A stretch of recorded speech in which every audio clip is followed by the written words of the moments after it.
Hello guys, welcome to the Systema Differences with Traditional Martial Arts series. Systema has been built over four fundamentals, also known as the Systema pillars. These ones are breathing, movement, structure or form, and relaxation or lack of tension. So I'm going to be working in this series on how these four pillars or fundamentals compares to those of traditional martial arts.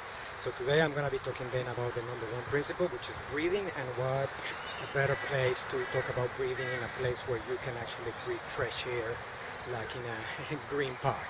Okay? So breathing in Systema is extremely important and is taught since the very beginning.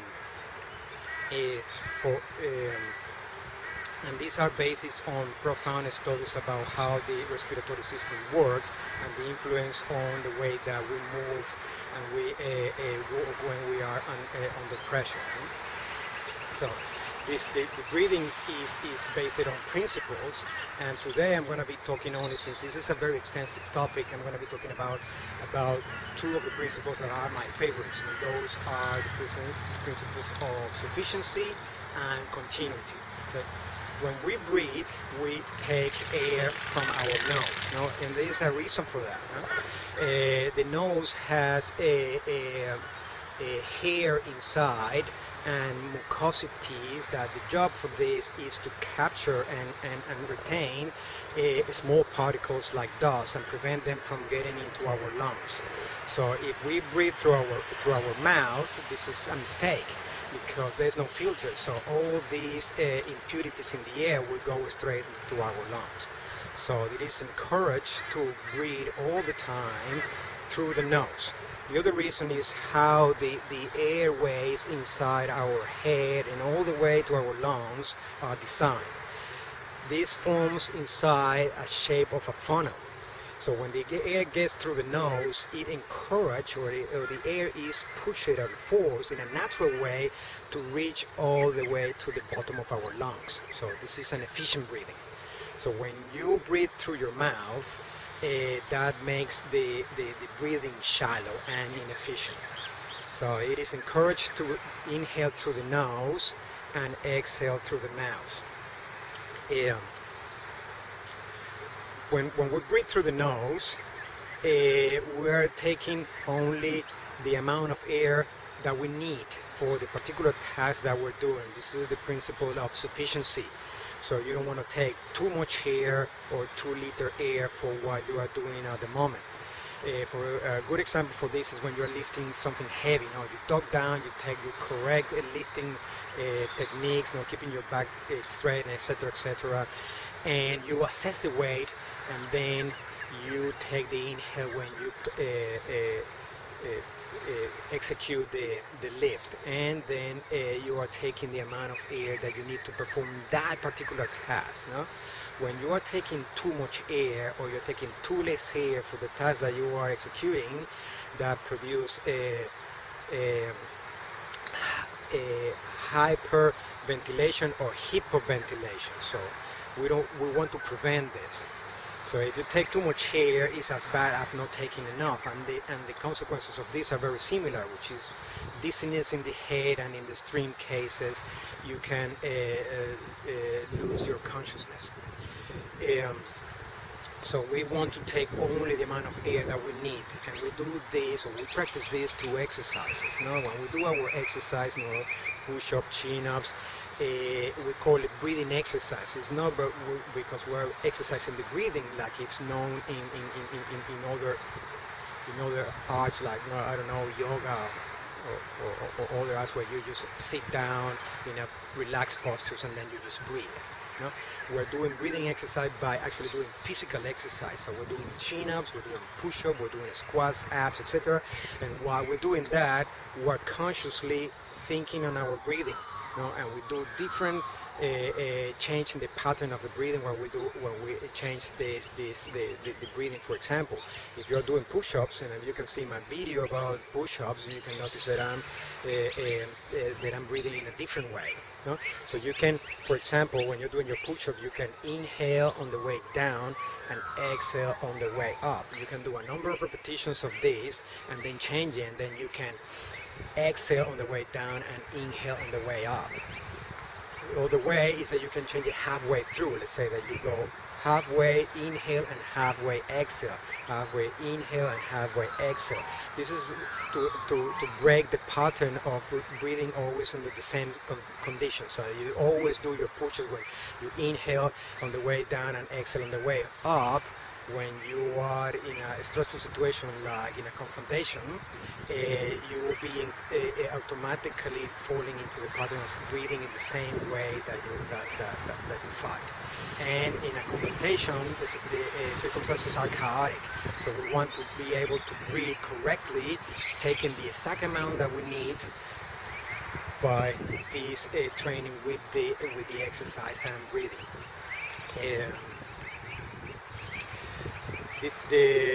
So we then inhale through the nose and exhale through the mouth. How that exhale happens? The exhale happens in a natural way.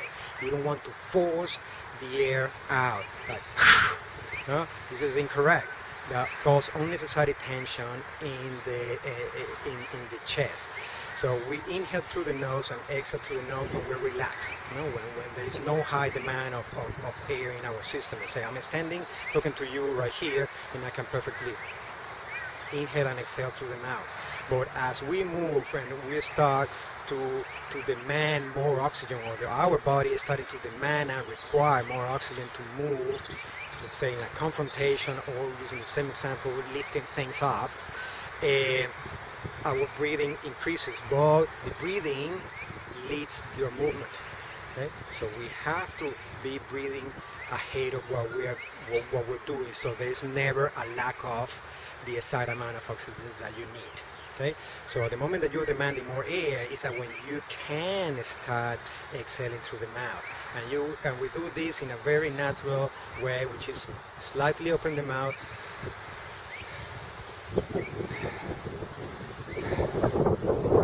letting the air out naturally through your mouth without forcefully letting it out.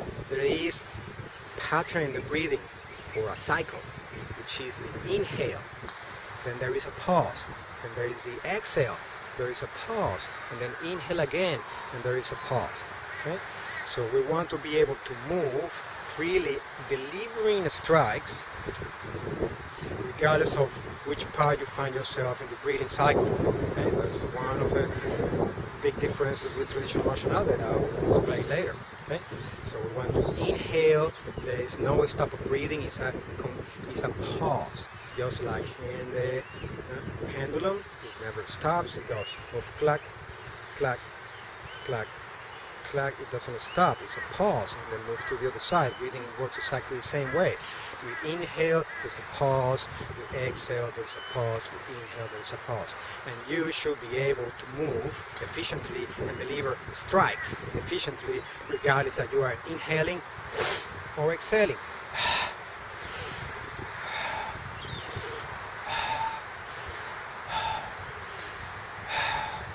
That improves efficiency. Okay? Continuity. Okay? So we talk about taking the exact amount of air, and then we'll talk about the continuation of the breathing. The breathing should not be interrupted. Breathing should be continuous. Okay? You only interrupt your breathing if the other person is interrupting you to breathe. Let's say the person put you in a choke in the neck or immerse you in water. You cannot breathe. Then you will have to do something to escape from that hole or to escape from that situation so you can continue breathing. So breathing should be or must be continuous. Okay? So you're taking the exact amount of air that you need for the particular task that you are executing, and your breathing should be continuous. A good example for that is when you see sometimes people who are a little bit heavier than they should be, and you see them when they are sitting on a bench.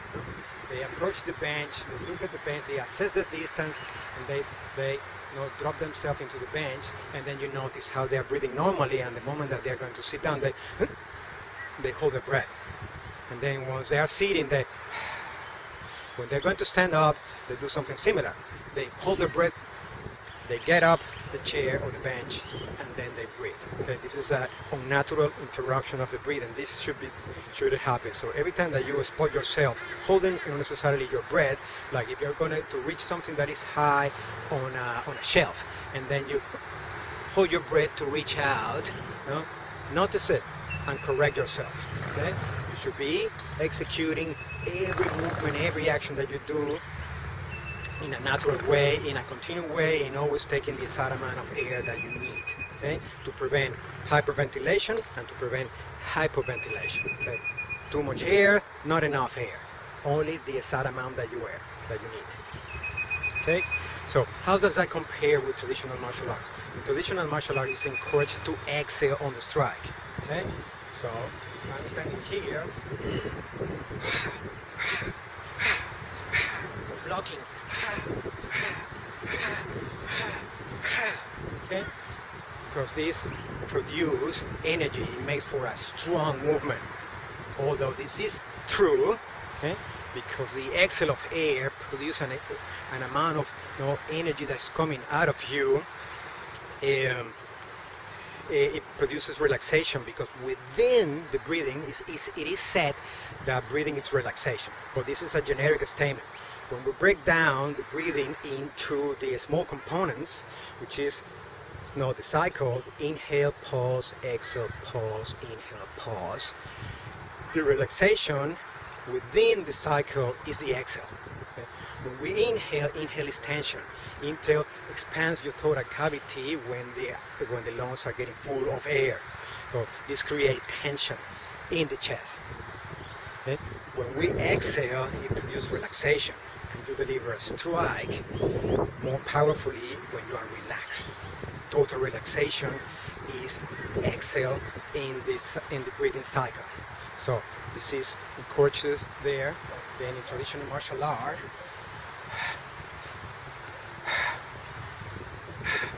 to deliver that strike on the exhale. Okay? What are the problems with this? That you are unnaturally put or set up in your head, or your brain is wired by repetition to breathe in an unnatural way. So when you are in the stress of a confrontation, which is chaotic, as I said at the beginning, then you are taking inhales whenever you can, just to be able to exhale, or have enough air in your lungs to exhale when you are striking. So you are striking on your exhale, and you are taking air whenever you can. That produce an irregular, unnatural breathing, and that is the reasons why you get puff and you get tired quicker than you should.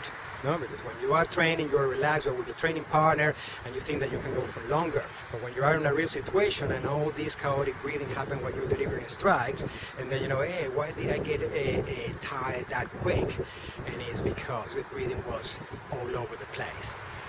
Okay, that is the main difference between the breathing in Systema, which is taught carefully and scientifically, and encouraged to the participants to learn and practice from the very beginning. This is one of the foundations, or one of the pillars, and I would say, or dare to say, that actually the most important of all four, because without breathing there won't be none of the other three compared to traditional martial arts.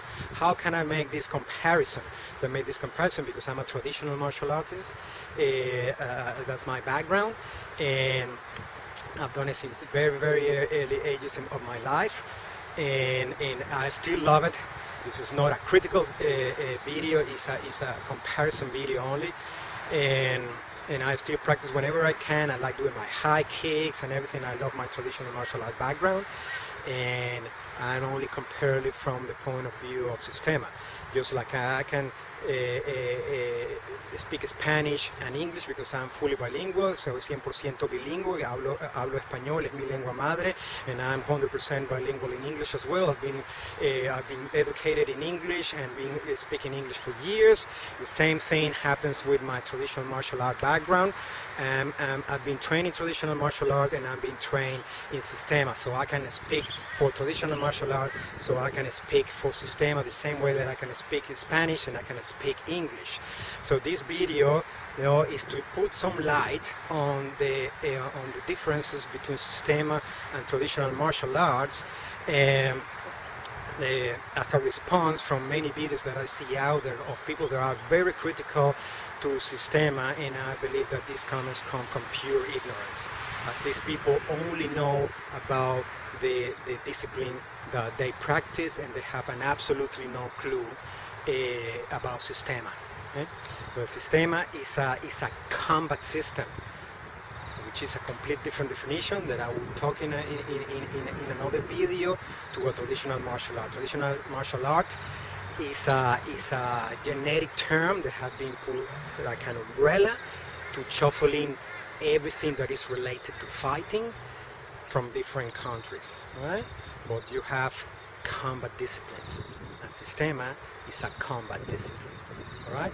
See you in our next video, where I'll be discussing the second fundamental of Systema, or the second pillar of Systema, which is movement, and how it compares to the movement in traditional martial arts. See you next time.